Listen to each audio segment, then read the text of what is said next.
ഈശോ മിശിഹായ്ക്ക് സ്തുതിയായിരിക്കട്ടെ. ലേവ്യരുടെ പുസ്തകം 6-ാം അധ്യായം 13-ാം തിരുവചനം.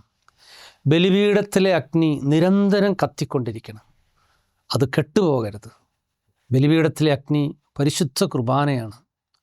വിശുദ്ധിയായ മാർഗറ്റ് മേരി അലക്കോക് പുണ്യവതി പറയുന്നു, തീച്ചൂളയിലൂടെ കടന്നുപോയി പരിശുദ്ധ കുർബാന സ്വീകരിക്കേണ്ടി വന്നാലും ആ തീച്ചൂളയിലൂടെ നടന്നുപോയി ഞാൻ പരിശുദ്ധ കുർബാന സ്വീകരിക്കും. പ്രിയമുള്ളവരെ, മംഗളവാർത്തക്കാലത്ത് എന്തൊക്കെ പ്രതിസന്ധികളുണ്ടെങ്കിലും പരിശുദ്ധ കുർബാന മുടങ്ങാതെ പങ്കെടുക്കാനുള്ള വലിയ കൃപയ്ക്ക് വേണ്ടി പ്രാർത്ഥിക്കാം. ബലിപീഠത്തിലെ അഗ്നിയായ പരിശുദ്ധ കുർബാന കെട്ടുപോകാതെ അത് നിരന്തരം കത്തിക്കൊണ്ടിരിക്കാൻ, എന്നും പരിശുദ്ധ കുർബാനയിൽ പങ്കെടുക്കാനുള്ള ദൈവീക വരത്തിന് വേണ്ടി നമുക്ക് പ്രാർത്ഥിക്കാം.